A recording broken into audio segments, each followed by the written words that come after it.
Hi guys, Sharon here at the warehouse, and today we're going to take a quick look at the Reebok 20K ice hockey skate. This is going to be the premier skate from Reebok this year, so let's take a look at some of the features here. Starting down with the blade, Reebok did give it a nice high-grade steel performance runner. They also did the scallop blade design, so it'll give it a nice weight reduction, as well as give it some flex, so it'll give you a quicker turning radius into those turns and cuts. Moving on to the holder here, they did go ahead with the E-Pro holder. It'll give you a nice performance as well. Moving on to the outsole here, they did a carbon fiber composite outsole. It's nice and lightweight, very rigid, so it'll give you a nice energy transfer through your stride.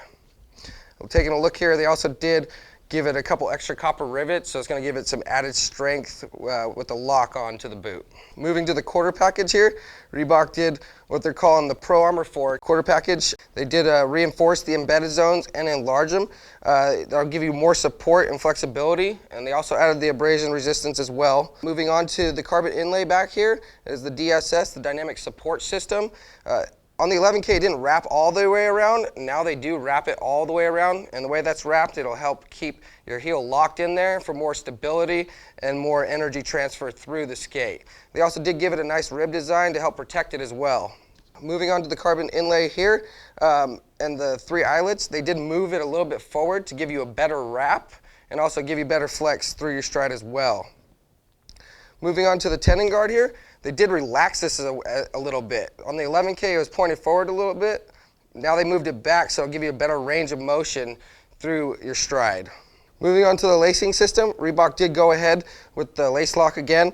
That allows you to lace the lower portion and the top portion independently, giving you a nice custom fit. Going on to the pump, they did make a couple changes to this as well. They did move it back a little bit to give it direct airflow straight into the bladders. They did not move the bladders, just the pump.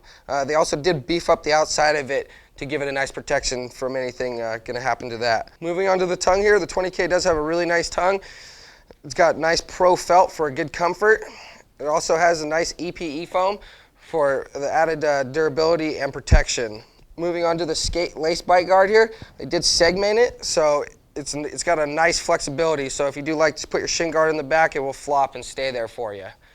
Moving on to the liner now, they have a nice tacky nash, that is the tan leather you see there. It's going to be for added durability and a nice heel lock.